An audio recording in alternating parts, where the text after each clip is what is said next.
Muito bem, meus irmãos amados, meus amigos queridos, nós louvamos o nome do Senhor por mais uma semana que vai se findando e aqui o nosso primeiro de três encontros que teremos nesse dia de preparação. Nós desejamos um bom dia de preparação a cada um de vocês. Nosso irmão Netinho já aqui com a gente, também nosso irmão Kel, nossa irmã Juliana, outros irmãos e amigos aí chegando também para participar conosco. Nossa irmã Gero, Deus abençoe a cada um de vocês. Nós vamos, daqui a pouquinho, já darmos início, orando ao nosso Deus, agradecendo a Ele por esta semana que está se findando e o começo aqui de nossas atividades no dia de preparação, começando por nossa devocional pessoal aqui, essa orientação que a gente recebe para o nosso culto, nossa adoração particular a Deus, nossa adoração privada ao Senhor, individual, e também os encontros demais que teremos ao longo desse dia de preparação. 12h30 estaremos juntos para mais uma revisão também. E à noite, o estudo que estamos fazendo na primeira carta de Paulo aos Tessalonicenses. Ontem nós colocamos de novo a reprise da sequência das aulas que já tivemos, os estudos que já fizemos. Ontem foi o estudo 4, mas está aqui no canal todos os vídeos. De 1 a 4 agora já estão até repetidos com as reprises, né, que fizemos, estamos fazendo na sexta, geralmente na sexta. E hoje nós iremos para a nossa, creio que a nossa sexta aula, se eu não estou enganado. Tá bom? Eu vou verificar. E quando for postado aqui no canal a chamada da live da noite, aí vocês saberão mais ou menos onde estamos. Nós estamos lá no começo do capítulo 2, se referindo à carta, a primeira carta de Paulo aos Tessalonicenses, tá bom? O tema do que estamos estudando à noite é como aguardamos pela volta de Cristo, ou a volta do Rei, tá certo? Como a igreja deve aguardar pela volta do Senhor. São cartas escatológicas, de temas escatológicos, doutrina das últimas coisas, tá bom? 12h30 a gente, na instrução doméstica ali, no culto doméstico, nós somos levados a refletir, temos aprendido sobre aquilo que todo o ensino da palavra de Deus contido de maneira resumida no breve catecismo de Westminster. Nós estudamos essa semana estamos estudando, na verdade, o 8º mandamento e estudamos o 7º, tá certo? Agora de manhã a gente está indo para o verso 7 do capítulo 7 de Mateus, mas é claro, hoje é dia aqui da gente rever o que já, por onde caminhamos durante a semana, e aí eu acrescentarei o verso 7 no capítulo 7 de Mateus, para a gente ter assim uma breve introdução ao que veremos na semana que vem, a partir de segunda, de manhã cedinho aqui, sempre às 5 da manhã, sobre a oração, tá bom? Orando sempre, como o cristão deve se posicionar aqui no mundo, sempre em oração, aprendendo a palavra do nosso Deus e sempre orando em conformidade com a sua vontade, tá certo? Também nossa irmã Josi aqui com a gente, Deus abençoe a Josinha. Todos os demais irmãos aí já mencionados, os que estão chegando, amigos, irmãos, que Deus seja servido em nos abençoar nessa manhã do dia de preparação, meus irmãos. Muitos de nós, quase todos, temos ainda trabalhos para realizar agora pela manhã, outros até às vezes um pouco mais que amanhã, mas é um dia mais tranquilo onde o Senhor nos tem dado a graça de podermos nele, nesse dia, deixarmos as nossas questões do dia a dia, dessa vida aqui terrena, tudo organizado para que amanhã possamos buscá-lo juntos, adorando o seu santo nome. Nós vamos orar, irmãos. É o tempo que ainda estará chegando aí outros irmãos para participar conosco, outros amigos também.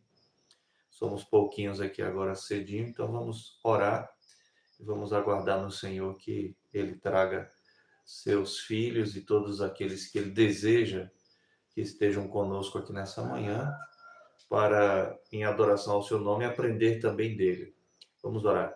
Te damos graças, ó Deus querido, e te louvamos por mais uma semana que estamos agora no começo do fim desta semana que vai ficando para trás.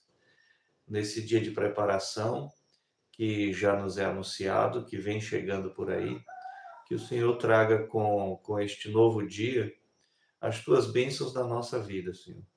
Nós nos humilhamos debaixo de tua onipotente mão, nos apresentamos diante do Senhor na mediação de Cristo e te suplicamos, ó Deus querido, com toda confiança no que Cristo fez para nos salvar, que o Senhor nos conceda nessa hora o perdão dos nossos pecados. A cada manhã o Senhor renova as suas misericórdias sobre nós. As suas misericórdias, elas não têm fim. E as tuas misericórdias são as causas de não sermos consumidos por conta de nosso próprio pecado, Senhor. É por isso que nos achegamos a Ti, ao Pai da misericórdia, ao Deus misericordioso, suplicando, ó Deus, o Teu perdão. Sabemos, reconhecemos e nos arrependemos do fato de sermos pecadores e do fato de termos e continuarmos cometendo, vez por outra, pecados também. Louvamos o Senhor que nos libertou da prática da vida constante do pecado e mudou também a nossa vontade, o nosso desejo, ao ponto de não sentirmos mais prazer em ter pecado. Ainda é certo que por conta de nossa fraqueza, de nossa carne, este corpo corrompido pelo pecado que terá de morrer para, na ressurreição, dar lugar a um corpo que seja incorruptível. Sabemos, ó Deus, que enquanto cometemos determinados pecados, há naquele momento ainda resta um pouco de prazer no pecado, mas depois vem a desilusão que o pecado oferece como consequência. O fato de que foram os nossos pecados que levou o teu filho à cruz, o fato de que são os nossos pecados que fazem separação entre nós e o nosso Deus, o fato de que somos lembrados pelo Espírito do Senhor que se entristece dentro de nós e nos aponta a tua lei, a tua palavra, falando da condenação do pecado e de como, ó Deus, podemos ainda, como teus filhos amados, por conta dos nossos pecados, sermos também disciplinados pelo Senhor. Nós pedimos tua misericórdia, fica conosco, abençoe a vida de todos os nossos irmãos, todos os lares de nossa igreja, todos os lares dos irmãos e amigos que estão por aqui conosco, estarão ainda nesse período da live, outros que virão mais tarde, outros que virão amanhã, não importa. O importante é que o Senhor, o Deus gracioso e misericordioso, dispense o seu favor e os seus cuidados na vida de cada um e de nossos familiares. Louvamos o Senhor também por aqueles que estão em viagem, louvamos o teu nome também pela chegada em paz de tua serva Ivone até o destino, onde, primeiro dos dois destinos, onde ela foi ali rapidamente para ver os seus. Te pedimos que também ela tenha uma boa estadia abençoada e retorne em paz e segurança. Abençoe também a vida de Crispim, que está fora, está, ó Deus, na propriedade rural, no interior de Goiás, trabalhando e já se preparando para o retorno em breves dias para o seu lar. Que o Senhor abençoe a vida de teu servo, guarde ele em paz e com ele os que lá estão também. Nós pedimos a Deus amado que o Senhor também abençoe, continue abençoando, como já tem feito, a saúde de todos nós que tivemos problemas de saúde, ainda esta última semana que vai se findando. O fato de que o Senhor tem tido misericórdia, tem restaurado, tem nos dado uma condição mínima para que não sejamos impedidos de cumprirmos com os nossos deveres, nossas obrigações. Colocamos em tuas mãos nossos filhos, nossos netos, nossos idosos também. Eu coloco em tuas mãos a vida de Eliseu, se acidente, esse pequeno acidente que ele teve, e que o Senhor livrou a ele, ó Deus amado, de um perigo maior. Que o Senhor abençoe a saúde do meu filho e abençoe também os filhos, jovens, adultos, pequenos, pequeninos de nossos irmãos. Dá-nos a tua graça, um dia de paz. Orienta-nos agora na tua sagrada escritura. É, são, é a tua escritura que testifica de teu Filho Jesus Cristo para nós, e é por isso que nela é que encontramos vida eterna. Fica conosco, Senhor, nos dê tua graça, em nome de teu Filho pedimos. Amém. Amém. Louvado seja o nome do nosso Deus, meus irmãos. Meus irmãos, durante a semana a gente entrou aqui no capítulo 7 de Mateus. Nós vimos sobre o fôlego de vida, que foi a série que terminamos no sábado passado, há 8 dias. Nós tivemos, se eu não estou enganado, tivemos ali 12 encontros, ou 13, não me recordo com exatidão. E numa jornada de umas 2 semanas, estivemos examinando Mateus capítulo 6, a partir do verso de número... Deixa eu ver aqui, porque eu não consigo lembrar mais. Nós vimos até o verso... Um momento só, irmãos. Aliás, não, capítulo 7, nós vimos aí sobre a depressão no capítulo 6, exatamente. Capítulo 6, nós vimos dos versículos 19 em diante até o versículo de número 34. Tá bom? A gente viu uma grande sessão e quando chegamos no verso 25 ao 34, nós tratamos dessa série, Fôlego de Vida. E agora, no começo do capítulo 7, nós vimos uma pequena série de alguns encontros, tá certo? Que a gente está terminando oficialmente hoje para já iniciarmos outra, seguindo aqui o texto de Mateus 7. Já estamos nos aproximando do final do Sermão do Monte. Então, nós vimos agora, no decorrer dessa semana que está terminando, nós vimos aí sobre o julgamento, o julgar bem, tá certo? E Cristo estabelece aqui os critérios, ele explica o que seja. Essa questão que está proibida aqui, não julguem para não serem julgados, pois vocês serão julgados pelo modo como julgam os outros. Então, o que Cristo não está proibindo aqui? Cristo não está proibindo o julgamento, porque fomos criados, inclusive, com capacidade de ajuizarmos coisas. Aquilo que vemos, nós emitimos juízos de valores sobre as pessoas, sobre as ações das pessoas, tá certo? Basicamente, aqui não está falando de julgar todo e qualquer tipo de coisa, é um julgamento moral, é um julgamento na área da moralidade do homem, tá certo? E o julgamento na área da moralidade deve ser observado por nós, porque quando Cristo adverte aqui, com essa proibição, não julguem para não serem julgados, ele explica que não é a questão do julgar em si que está em perspectiva aqui, em foco, mas o como se julga. E ele prossegue então, verso 1, porque vocês serão julgados pelo modo como julgam os outros. O padrão de medida que adotarem será usado para medi-los. Então, nós temos um modo ou o critério e devemos buscar esse critério que nos foi dado por Deus para que nós, então, possamos ter o caminho certo de se fazer isso. E também, além desse modo, desse critério, nós temos o padrão, a medida com a qual devemos medir. Se não a intencionalidade das pessoas, a gente não conhece o coração, só quem conhece o coração do homem, incluindo o nosso, é o próprio Deus, mas nós somos convocados a todo instante julgarmos as escolhas, as ações, né, por meio de palavras, não de pensamentos, porque a gente não pode sondar a mente do homem, mas aquilo que é objetivo, aquilo que está diante dos nossos olhos, sendo falado, sendo feito.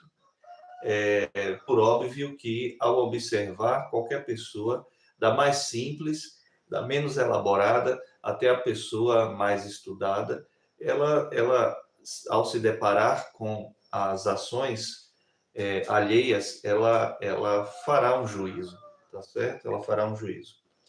É inevitável que isso aconteça. Agora, quanto aos discípulos de Cristo, nós que temos o caráter de Cristo, devemos buscá-lo lá nas bem-aventuranças. Nós que somos o sal da terra e a luz do mundo, nós devemos ter o juízo feito para o bem, o bom juízo das coisas, que glorifica a Deus, tá bom? E com isso nós temos em Cristo o modo, o critério de se fazer isso, e a maneira, o padrão, nós temos também na palavra do nosso Deus. E aí, Cristo nos deu aqui exemplos, tá certo? Nos versos 3, 4, 5, Jesus dá alguns porquês, 2 ou 3 porquês, devemos ter cuidado em aferir, tá certo? Aferição é uma linguagem muito conhecida, por exemplo, de órgãos fiscalizadores de equipamentos de trabalho. Chega uma equipe de fiscalização, entra ali, não sei, no açougue, tá? No açougue. Hoje é dia de feira livre na maioria das cidades, né? Há algumas cidades que excepcionalmente realizam fora do sábado a feira livre, como aqui para a gente é um dia antes, mas sábado geralmente é feira livre. Então, chega ali um órgão de fiscalização no comércio e lá está uma balança, né? Seja aquela balança antiga que não se deve usar mais, aquela balança de 2 pratos com um fiel no meio, né? Com um ponteirinho no meio, sejam as balanças eletrônicas hoje em dia. A equipe chega ali e vai aferir a balança, vai ver se a balança está com uma medida que é justa, se aquela balança de fato está sendo um instrumento adequado, apropriado para fazer justiça, para dar um resultado justo das coisas, tá bom?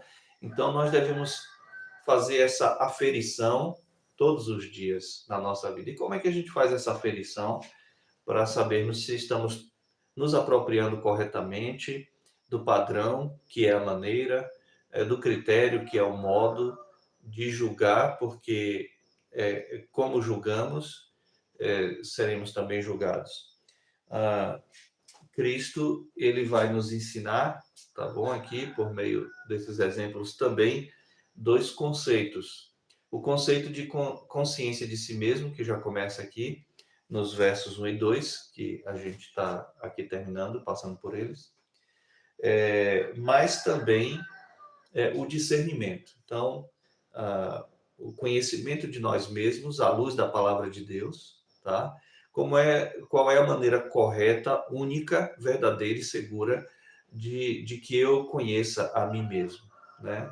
De que eu faça, até filosoficamente, o que Sócrates falou, né? Conhece-te a ti mesmo, né? E isso foi usado mais tarde na filosofia, né? Esse conhece-te a ti mesmo levou, por exemplo, René Descartes falar sobre o fato de que penso, logo existo, tá bom? É claro que isso não é completo na vida do homem, e isso não vai partir dessa afirmação para nos conhecermos e conhecermos o outro, examinarmos a vida, logo que qualquer filosofia se postula um sistema de vida, né? Uma solução para o homem, a partir do espanto, da dúvida. Isso não é completo, e o próprio mundo cartesiano de hoje em dia nos mostra que a interferência dessa visão de mundo trouxe vários prejuízos em todas as áreas da vida, sobretudo nós ocidentais. Mas É certo que há um dever que nos obriga. Sócrates não conhecia o único Deus vivo e verdadeiro revelado a Israel, mas é certo que esse anseio pelo conhecimento de nós mesmos, ele existe porque se não fôssemos a imagem e a semelhança de outro, tá bom? Essa inquietação, ela não tinha necessidade de haver em nós. Mas há uma inquietação em nós, uma busca por nos conhecermos, pelo simples fato de que nós não somos imagem de nós mesmos. Nós não somos imagem de nós mesmos, e dizer semelhança de nós mesmos seria pior ainda de se afirmar isso, né? De se falar isso, porque estaria até em contradição os termos dentro da frase. Mas essa inquietação que a pessoa simples como ela é, ou aquela pessoa muito estudada, muito cheia de seus diplomas, tem essa inquietação dentro de nós, de nos conhecermos, de nos surpreendermos a cada dia com as nossas atitudes inesperadas, de que a gente não se conhece o tanto que deveria. Essa inquietação por nos conhecermos é porque nós somos a imagem e a semelhança de outro. E sendo assim, eu só posso ter um verdadeiro e correto conhecimento de mim mesmo se eu buscar conhecer aquele outro, tá certo? Que é Deus. Então, uma vez isso feito por nós, meus irmãos, a gente vai ter condições, a partir de então, de discernir melhor as coisas, tá bom? Começando pelo fato de que não posso evitar julgar. O cristão, ele é chamado a julgar as coisas, porque ele é um agente do reino dos céus na terra. Somos cidadãos dos céus, sendo ainda cidadãos da cidade dos homens, tá certo? Então, a gente não pode agir como os outros. Deve haver em nós o diferencial, devemos ter em nós o padrão de Deus na nossa vida e o critério de Deus na nossa vida. E para nos apropriarmos dele, para fazermos juízos bons, corretos, para julgarmos para o bem, é necessário, então, nos apropriarmos destas coisas. E isso faremos se tivermos um conhecimento correto, devido, adequado de nós mesmos, o que nos levará a exercer o discernimento das coisas. Saberemos direitinho o que é a esquerda, o que é a direita, o que é a mão direita, o que é a mão esquerda. Saberemos o que é o certo e o que é o errado, sem trocar um pelo outro, tá certo? Saberemos a diferença entre luz e trevas, entre bem e mal. Saberemos a diferença sempre de maneira clara entre verdade e falsidade, tá certo? A mentira é uma cópia imperfeita, uma cópia falsa da verdade. Foi outro filósofo que disse isso, um cristão, Soren Kierkegaard, que a definição dele para mentira é essa: mentira é uma cópia imperfeita da verdade. E ele quase acerta 100% em definir assim, tá certo? Então, com isso posto, Cristo coloca para os seus discípulos os porquês desse cuidado com o seu modo de julgar. Né? Quais são os seus critérios? Você está julgando outro, quais são os critérios desse juízo? Né? E qual é a maneira como você está julgando? Porque Jesus está falando aqui para os discípulos diante de uma multidão. E dentro da multidão há ali a pior parte da multidão, os religiosos. Os religiosos, se vocês lembrarem bem, por que o pastor bate tanto em quem é religioso, né? E não se satisfaz em Cristo apenas? Se você já leu o Novo Testamento, especialmente os Evangelhos, se você já leu também no Antigo Testamento o livro de Isaías, você vai ver que Deus, lá em Isaías, também em Jeremias, os profetas maiores, tá bom? Ezequiel, foi muito duro também. Você vai ver basicamente esses três, tá bom? Você verá o que Cristo também fez e vai entender por que Cristo agiu, fez da forma que fez em relação aos religiosos no Novo Testamento. Lá nos Evangelhos, eh, Cristo falava sempre com ternura, com brandura, com os pobres de espírito, com os necessitados, até com os ricos que demonstravam piedade no coração. Por exemplo, chegou um dia um centurião romano. Centurião é um capitão do exército romano que tem 100 homens debaixo de seu comando. Ele tem uma centúria, ele tem 100 homens comandados por ele. Então, ele é alguém que na cidade ele desfrutava de prestígios, ele desfrutava, ele era um líder, né? Havia o reconhecimento aos centuriões, porque não era qualquer pessoa e tal. Então, um centurião romano, ninguém sabe quando, como, porquê, ele vai até Jesus. E veja, aquele homem, um romano, a gente não está falando de um judeu, e a gente não está falando de um prosélito, alguém que não era judeu, mas se converteu ao judaísmo, que é chamado na Bíblia de prosélitos, e em outro momento é chamado de os piedosos, ou judeus piedosos. Eram os de não nascimento, mas que se converteram ao judaísmo. Não, aquele era um homem que parece que estava encontrando o sentido da vida. O cristianismo parece ter alcançado aquele centurião romano, sabe-se Deus quando, onde, como e por quê. Quem sabe, né?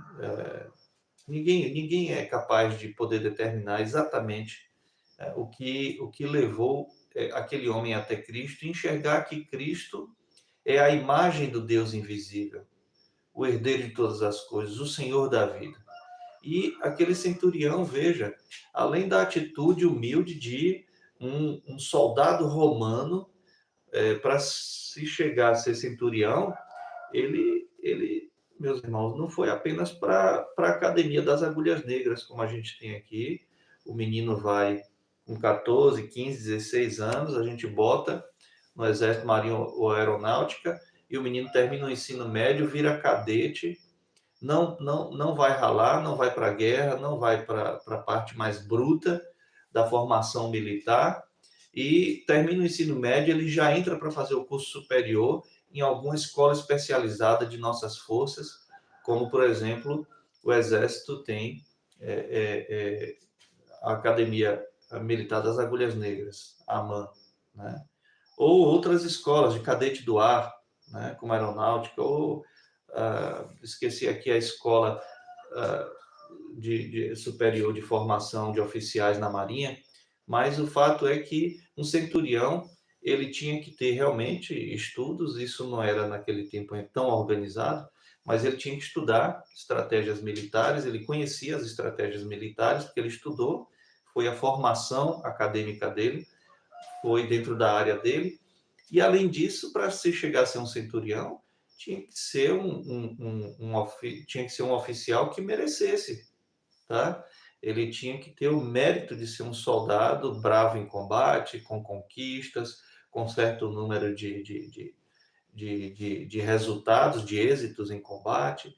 Enfim, o fato é que aquele homem, que estava numa posição em que se ganhava relativamente bem, que era uma espécie de herói, um centurião, ele se humilha, ele é um romano, ele vai até Cristo, ele se humilha e ele pede ao Senhor que cure um servo dele. Jesus fala, vamos lá. Não, Senhor, nem é necessário. O Senhor é o Senhor. Eu sou um centurião, sob meu comando eu dou uma ordem, 100 homens se submete imediatamente, inquestionavelmente, invariavelmente. Então, por tua ordem basta aí onde o Senhor está, o Senhor dá uma ordem. E Jesus é levado a dizer na cara dos religiosos, nunca se viu tamanha fé assim, né? Nunca se viu tamanha fé assim em Israel.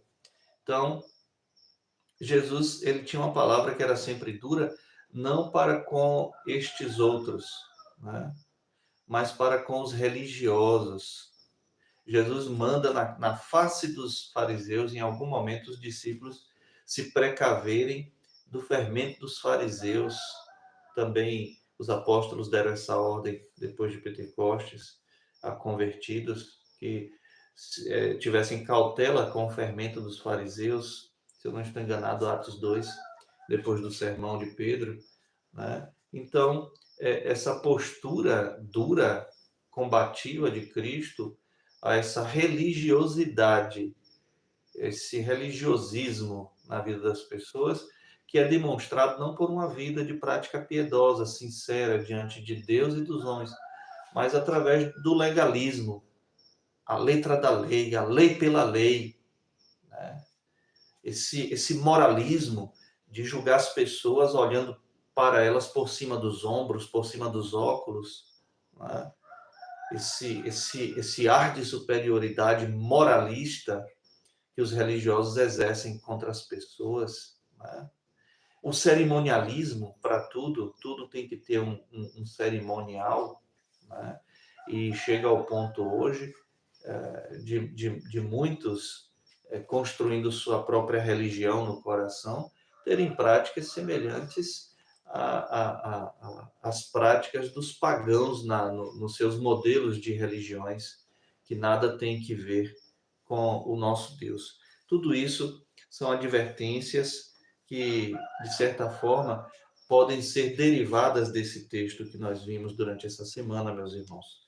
A questão de se julgar, né? O tema que a NVT colocou aqui, essa é uma versão que não é feita exatamente por reformados, tá certo? Então, o tema que os nossos editores da NVT colocou aqui não é um tema correto. Não é nem preciso, esse não é correto mesmo. Eles colocaram não julguem os outros como tema da passagem. Não, eles não, parece não terem entendido isso aqui. Não há uma proibição quanto ao juízo. Há uma proibição quanto ao juízo temerário. O juízo que vai trazer juízo também contra a sua vida. Tá certo? Mas nesses porquês que nós vimos, de tudo isso que a gente está conversando aqui, discutindo, por que a gente tem que agir assim, com esse cuidado? É porque, em nome da religiosidade da gente, a gente pode fazer isso aqui, ó. Você se preocupa, por que você se preocupa com um cisco, com a farpinha, uma pequena farpinha lenhosa de madeira lá no olho do outro e não vê que todo o poste, talvez de onde tenha saído aquela ferpinha de madeira, aquela farpazinha da madeira, que foi parar no olho do outro lá voando, de tão leve, de tão pequeno. Como é que você quer tirar isso lá no olho do outro, quer corrigir isso na visão do outro, quando esse poste inteiro, esse travessão, essa trave está dentro do teu olho, te impedindo totalmente de ver as coisas de maneira correta? Como pode dizer a seu amigo, deixe-me ajudá-lo a tirar o cisco do seu olho, se não consegue ver o tronco inteiro em seu próprio olho? E aí Cristo não deixaria de falar. E quando ele usa assim esse termo que eu vou falar aqui, que ele citou, que ele disse, é porque tem fariseu ali na área, ele percebeu religiosos por ali. Quando tem religiosos, tá certo? Jesus vai dizer hipócritas. Hipócritas, tá certo? Hipócrita é a mesma palavra que na Grécia era usado para os atores, tá? Ator é uma palavra que é uma tradução da palavra que no nosso português é hipócrita, hipocrisia é a arte da representação, hipócrita é o ator, aquele que está sempre vestido de um personagem que não seja ele mesmo, tá certo? E era interessante porque no teatro grego, dependendo do gênero da peça teatral, já se sabia o gênero, quem apreciava ali, né, o teatro, sabia qual era o gênero, ou deduzia o gênero daquela apresentação, de acordo com a afeição da máscara. Os atores, eles usavam máscaras. E por que o nome ator vem de hipócrita? Porque independentemente de como eles estivessem se sentindo e de qual seja a expressão facial verdadeira do ator, ninguém veria porque ele estava coberto por uma máscara. De repente, o ator estava fazendo ali dramatizando algo triste, e aí as máscaras eram máscaras tristes, de abatimento, de angústia. Mas às vezes o ator estava representando aquele personagem e por dentro ele estava em outro momento ali nos seus pensamentos, rindo até, fazendo a peça e rindo, quando a peça necessitava de uma máscara de tristeza para corresponder com a narrativa ali do drama, tá certo? Então, na vida, a maioria das pessoas se aproximam da religião verdadeira das escrituras, mas não ficam nela, não ficam estas pessoas nela. Sempre se degenera para as degenerações que há em torno da única verdadeira religião cristã, dada a Deus para nós e por nós, na sua palavra, nos dando a Cristo. Tá certo? Então, meus irmãos, com tudo isso aqui colocado pelo nosso Senhor para os seus discípulos, tem uma ordem final aqui. Primeiro, livre-se do tronco de seu olho, então você verá o suficiente para tirar o cisco do olho de seu amigo. Seu problema como religioso é sempre maior do que o problema do cara que não está nem aí para nada. Ele consegue ser mais honesto do que o religioso hipócrita. Então, a ordem de Cristo é: agora que você conhece a verdade, corrija a sua vida, e quando você estiver pronto, você deixar a hipocrisia, aí sim você estará pronto para poder ajudar a quem de fato precisa. Isso se aplica a todos, mas Cristo aqui está falando diretamente aos discípulos, não ignorando o fato de que a multidão ali em volta está observando. Eu quero acreditar que você está lembrado da primeira questão levantada no Sermão da Montanha. No capítulo 5, versos 1 e 2, Jesus se aproxima dos discípulos, ele vai ali até ao pé de um monte, senta-se, como quem vai ensinar, seus discípulos se aproximam dele e ali ao redor uma grande multidão. A questão é sempre saber, eu sou aquela dúzia apenas de pessoas que fazem parte ali dos discípulos de Cristo, ou eu sou um dentre a multidão da massa de perdidos? Sejam os que não estão nem aí para nada, sejam os religiosos. Temos que pensar nisso, meus irmãos.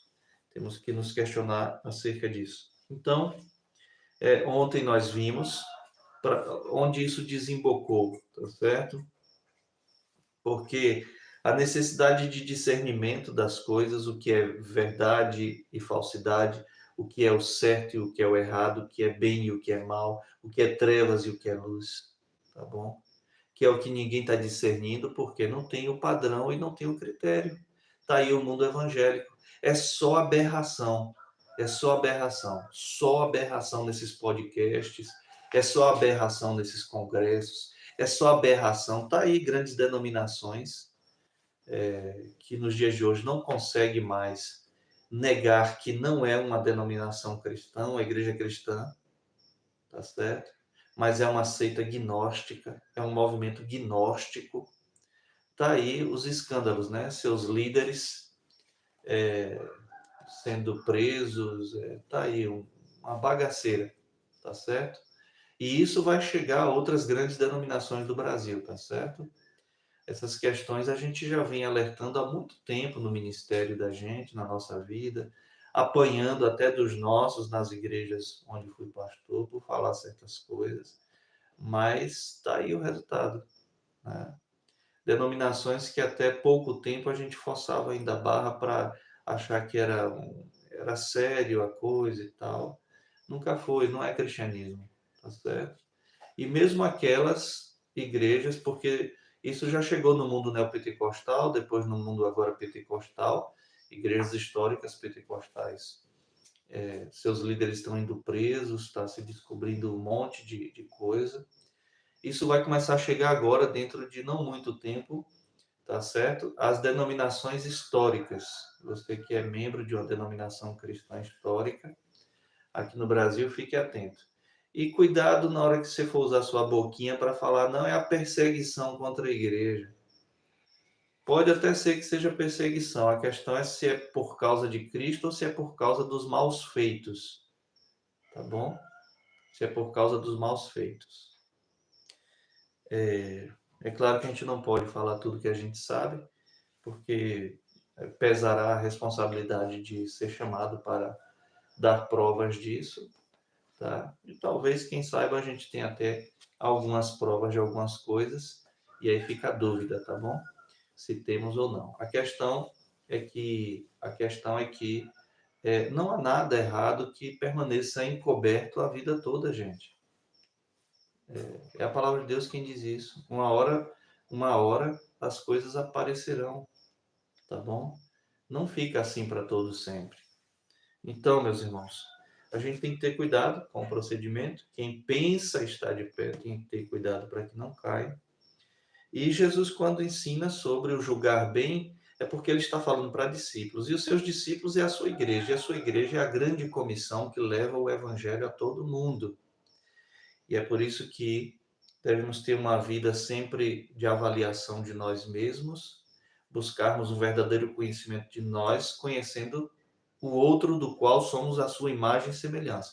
Não há verdadeiro, correto conhecimento, nem espiritual, nem científico, nem de nenhum ponto de vista sobre o homem que não seja um conhecimento a partir do conhecimento de Deus. Temos que conhecer a Deus para conhecermos a nós mesmos, porque dele somos a sua imagem e semelhança. É conhecendo ele que nos conhecemos, tá certo? E com esse discernimento e com esse conhecimento de nós teremos condições de nos apropriar daquilo que nos leva ao bom julgamento das coisas e, portanto, a gente vai agir sempre com bom discernimento sobre tudo e sobre todos, discernindo tudo de maneira correta, tá certo? Eu estou procurando ser didático o máximo que eu posso, repetindo. A repetição que o pastor tanto usa é um método de ensino, tá certo? É um dos métodos de ensino.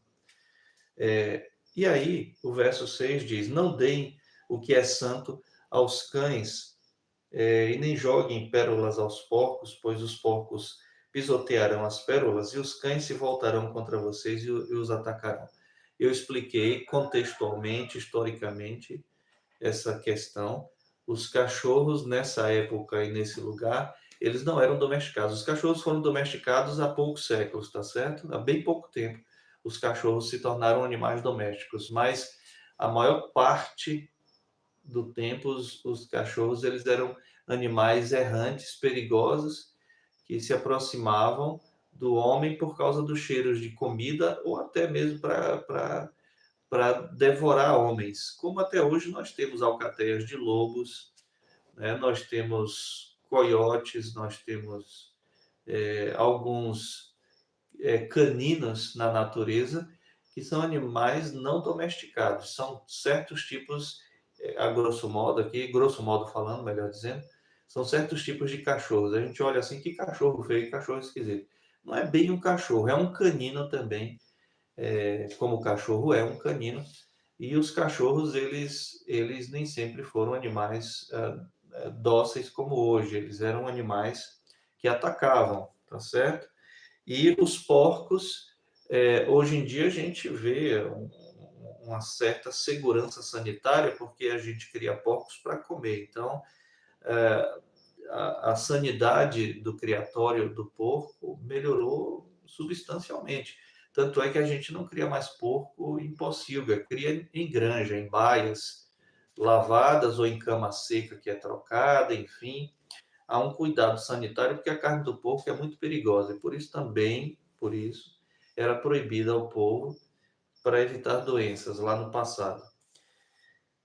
Aqui, o que é santo e o que são essas pérolas? Tá? Santo é o que é separado do mundo, tá certo? Santo é aquilo que vem de Deus, que é santificado em Deus.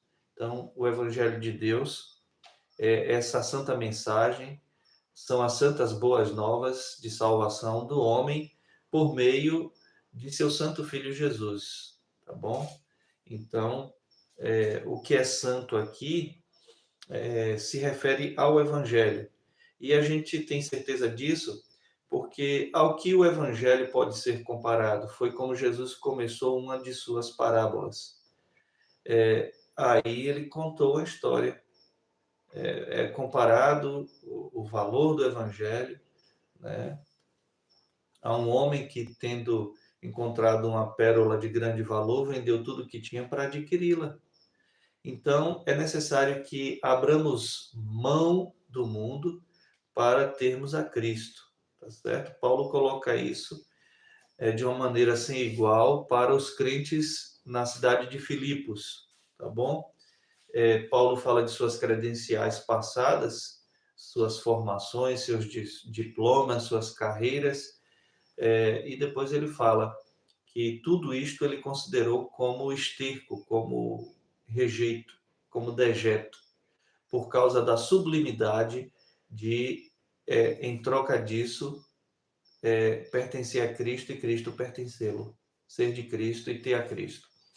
Então, é Cristo e nada mais, meus irmãos, a esperança de nossa glória na vida eterna, tá certo? Então, pérola aqui não é exatamente o que a gente pode chamar de pedra preciosa, mas é comparada a uma pedra preciosa, porque, embora sendo, né, do tamanho do tamanho de uma ervilha, né, mais ou menos ali, a maioria delas, e que podiam ser confundidas pelos animais até como ervilhas, que é uma leguminosa e os porcos comiam, né? Então, o que nós temos aqui é exatamente Cristo localizando, por estas palavras, de que a ordem é que nós saibamos julgar as coisas, termos discernimento das coisas, o suficiente para não lançar o evangelho a cães e a porcos. Agora, quem são os cães e os porcos? Também nós rapidamente falamos sobre isso. São todos aqueles para quem a gente anuncia o evangelho, né? Qual é o papel da igreja no esforço coletivo de pregar o evangelho? Como uma embaixada, como uma grande comissão. A igreja no dia a dia leva nas suas atitudes os princípios e os valores do evangelho, convida seus colegas de trabalho, de escola, seus vizinhos, seus parentes, para no dia do Senhor ouvir a pregação do Evangelho, porque a fé vem pela pregação e a pregação pela palavra de Cristo, está em Romanos 10, 17. E aí a pessoa ouve uma vez, duas, três, ou até mais, e ela passa a vida rejeitando. Fica uns dias na igreja, acompanha, se empolga, depois dá as costas para o evangelho, não está dando as costas para a igreja. Esqueçam a igreja, esqueça pastor, esqueça nesse momento os irmãos, mas é Cristo e o evangelho que apresenta Cristo. Essa rejeição, quanto mais contundente no coração do homem impenitente, ou seja, aquele que não se arrepende, isso o qualifica como cães e porcos. Qualifica estes como cães e porcos. E aí a ordem é que a gente não desperdice. Temos cuidado para não lançar o que é santo aos cães, não darmos o que é santo aos cães, porque eles em algum momento vão ver que aquilo não é o que eles querem e por não receber o que quer, se volta contra a gente para nos matar, para nos devorar. E quanto aos porcos, não joguemos os valores, tá certo? Do reino de Deus aos porcos, é a ordem de Cristo aos discípulos, porque eles não terão nenhum sentimento, eles não receberão aquilo. Os porcos não são capazes de reconhecer uma pérola e o valor que uma pérola tem, menos ainda. Então, o que vai restar aos porcos é espizinhá-las, espiziar os valores do reino de Deus, tá bom? Essa é a questão aqui colocada por Cristo nessa passagem. Para terminarmos, meus irmãos, a gente já anunciou aí nessa chamada do nosso encontro dessa manhã aqui, gloriosa, falando aí sobre o dever de orarmos sempre, tá?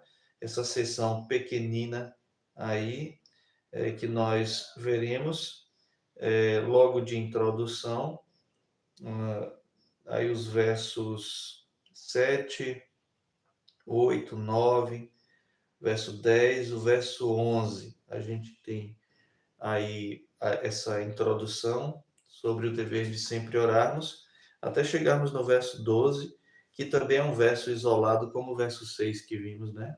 Do restante. Isolado no sentido de como se fala as coisas. Mas no verso 12 a gente tem a regra de ouro da oração, a regra de ouro de todo o cristianismo, tá bom? Mas antes a gente vai ver aqui. E o texto começa no verso 7 do capítulo 7 de Mateus, dizendo: peçam e receberão, procurem e encontrarão, batam e a porta lhes será aberta. Tá certo? Vou repetir: peçam e receberão, procurem e encontrarão, batam e a porta lhes será aberta. Deixa eu ver aqui, para a gente poder ter um entendimento mais claro do texto. Eu li isso aqui na NVT, Nova Versão Transformadora.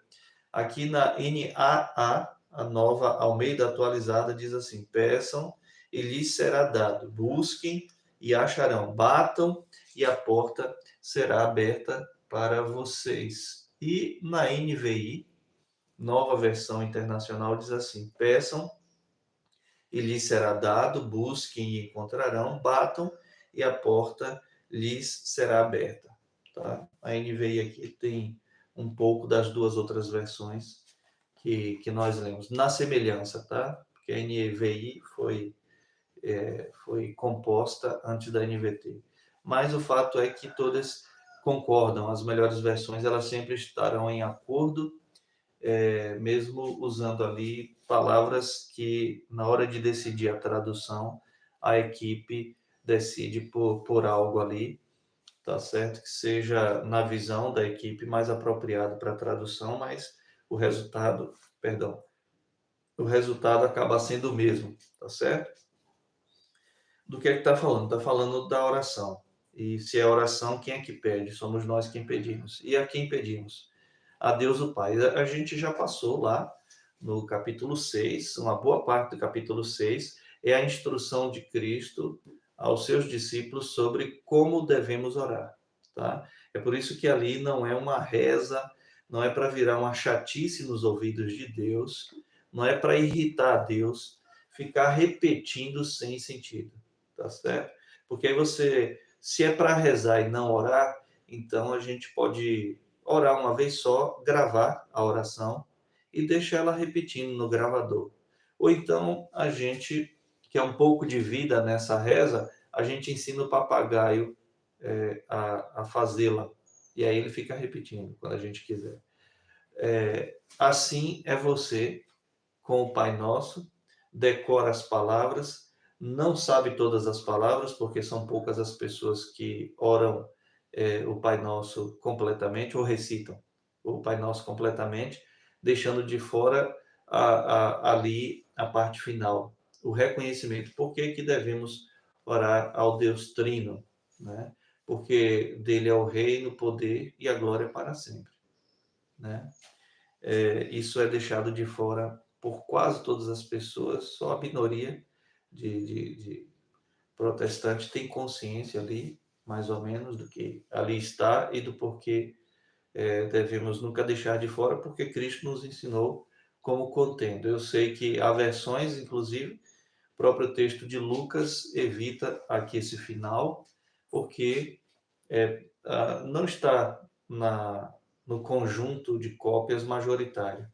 Mas eu já expliquei isso no tempo em que expusemos a oração, de que há duas coisas: há cópias que contêm, mesmo não sendo do conjunto majoritário de cópias do Novo Testamento, e também pelo fato de que aquele versículo traz uma teologia correta, perfeita, adequada a como e por que orar, tá certo?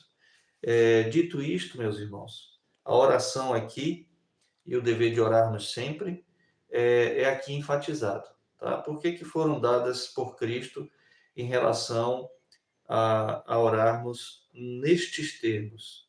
Né? Porque estes termos foram dados para enfatizar a necessidade de orar. Né? É para ganhar força a nossa oração no fato de que é um pedido, de que é uma procura e de que é um bater na porta, tá certo? Nós temos parábolas onde Cristo ilustra aqui esse princípio. Essas três palavras, a gente não pode dizer há duas formas de entender esse versículo. A primeira forma é entender que a oração aponta estas três coisas como dimensões não independentes, mas dimensões autônomas que caminham juntas na oração. A outra maneira é dizer que Cristo está ensinando uma só coisa, e quando ele repete aqui estes termos, é só para dar justamente esse impulso, essa força ao dever e à necessidade que nós temos da oração constante. Agora, a gente tem vários textos que nos ensinam coisas importantes. Perdão, por exemplo, não é por sua muita repetição que Deus vai te ouvir. Outra coisa, vocês pedem e não recebem porque pedem mal. E como é pedir mal? É pedir conforme o seu próprio agrado e não o de Deus. A gente tem que lembrar que se somos filhos de Deus, e é por isso que a oração foi ensinada a partir do comecinho lá, buscando na sua primeira palavra da oração, o nosso Pai, Pai nosso que estás nos céus. Então, se não somos filhos de Deus, Deus não tem nenhuma obrigação. Por quê? Porque não estando no pacto com Deus, na aliança, ele não se obrigou a fazer pelos outros o que ele se obrigou a fazer pelos filhos do pacto, pelos filhos da aliança. Tá bom? Quem quiser saber mais sobre os filhos da aliança, sobre os filhos do pacto, daqui a pouco isso aqui vai virar um vídeo, você coloca lá nos comentários. Mas Deus se obriga a abençoar os seus filhos, tá? Mas todo mundo não é filho de Deus, não, pastor? Segundo a Bíblia, não. Pode ser segundo o que te ensinaram, ou segundo alguma tradição de homens, que não tem como provar isso, mas segundo a Bíblia, não. Todos somos criaturas e Deus escolheu algumas dessas criaturas para fazer deles seus filhos. Então, ele vai se obrigar a ouvir a oração dos seus filhos. Por isso que ele ensinou primeiro, Jesus nos ensina a recorrermos na oração ao seu Pai, ao Pai dele, chamando também de nosso Pai, Pai nosso, que estás nos céus.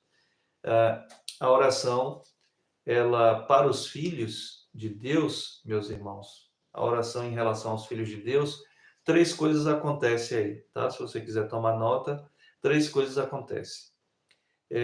Deus sempre vai, a regra geral, Deus sempre vai ouvir a oração dos seus filhos, tá? A gente não recebe porque não ora, tá? A gente não encontra porque não busca. A porta não se abre porque a gente não bate o suficiente. Mas o fato é que a regra geral para os filhos de Deus é que Deus sempre ouve nossa oração. Mas por que que eu não estou contente? Por que que eu tenho a impressão de que Deus não me ouve? Por que que Deus não fez o que eu pedi? Deus é Deus. Você tem que entender que o Deus que você serve é o Deus soberano. É o Deus que não tomou o conselho de ninguém. Ele se agrada no seu próprio conselho, em fazer sua própria vontade, que é boa, santa e perfeita. Deus nada deve a ninguém. Deus não está sujeito à vontade de ninguém, a não ser a sua própria. Tudo isso responde por que que Deus é Deus e não outro.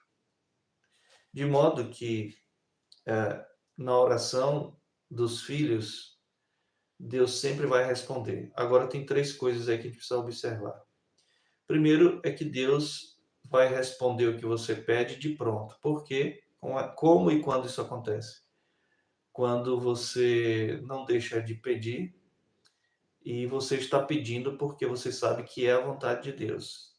Mas tem coisa que a gente não sabe que é a vontade de Deus, pastor. Por exemplo, eu moro num bairro e eu não tenho marido, o que eu tinha não tenho mais, ou então nunca me casei, mas eu sinto que o meu coração, eu amo o esposo da minha vizinha, Isso é história de igrejas, viu? Eu já vi em mais de uma igreja essas histórias. Eu amo o marido da minha. Isso é amor verdadeiro. Eu sinto um amor verdadeiro por ele, puro, de modo que eu quero muito que o Senhor, não sei, dê um AVC e mate minha vizinha, ou faça com que ela vá embora e deixe ele, ou ele abandone a ela, porque eu quero me casar com o marido da minha vizinha. E eu tenho buscado, eu tenho pedido, eu tenho batido nessa porta e Deus não me atende e Ele nunca vai atender isso. Primeiro que se você agir assim, você está demonstrando que você não é filha de Deus, tá bom? Porque aí você já está quebrando o 10º mandamento, não cobiçarás a casa do teu próximo, tá certo? Você está quebrando aí o 6º mandamento, não assassinarás. Você está aí quebrando o 7º mandamento, não adulterarás. Você está quebrando um monte de mandamento aí. Você está quebrando o 3º mandamento, tomando o nome de Deus em vão para uma causa totalmente inadequada, injusta. Isso demonstra que você não é cristão, não é cristã. E eu só estou dando um de variados exemplos que poderiam existir, tá certo? E que existem, na verdade. Mas o Filho de Deus, ele também pede de maneira injusta. O que é pedir a Deus de maneira injusta? Orar de maneira injusta. É pedir a Deus o que não é da vontade de Deus. E a vontade de Deus para o homem está revelada em sua palavra, ou por mandamentos diretos, mandamentos que são decretados, ou por mandamentos indiretos, que são os preceitos de Deus. Tá bom? Então, Deus atende a oração de seus filhos com um sim, imediatamente, a oração justa. Deus também atende a oração justa, talvez não no tempo que você queira, mas no tempo que Deus tem para fazer as coisas, porque quem determina o tempo, se é agora ou se é amanhã, é o próprio Deus. E em terceiro lugar, para a gente terminar, existe aquela resposta que é a mais dada por Deus a todos os seus filhos, que é o não, porque nós somos meninos e oramos como não convém, tá certo? Que Deus nos abençoe e que, segundo, a gente retorne aqui para esse verso 7, para seguirmos adiante sobre o tema da oração, orando sempre, tá certo? E eu quero convocar todos vocês para que a gente se dedique um pouco mais à oração, meus irmãos, tá certo? Nós temos o privilégio de termos um pouco de conhecimento, que é um conhecimento a mais que outros têm da palavra de Deus, mas isso não deve nos deixar orgulhosos. E a prova do orgulho é que a gente não ora a Deus. O orgulhoso não ora. E a gente precisa orar, tá certo? Porque necessitamos do Senhor. E necessitamos de que Ele nos mostre sua vontade, nos ensine sua lei, que sejamos pessoas com bom discernimento, tá bom? Que Deus nos abençoe. Vamos orar?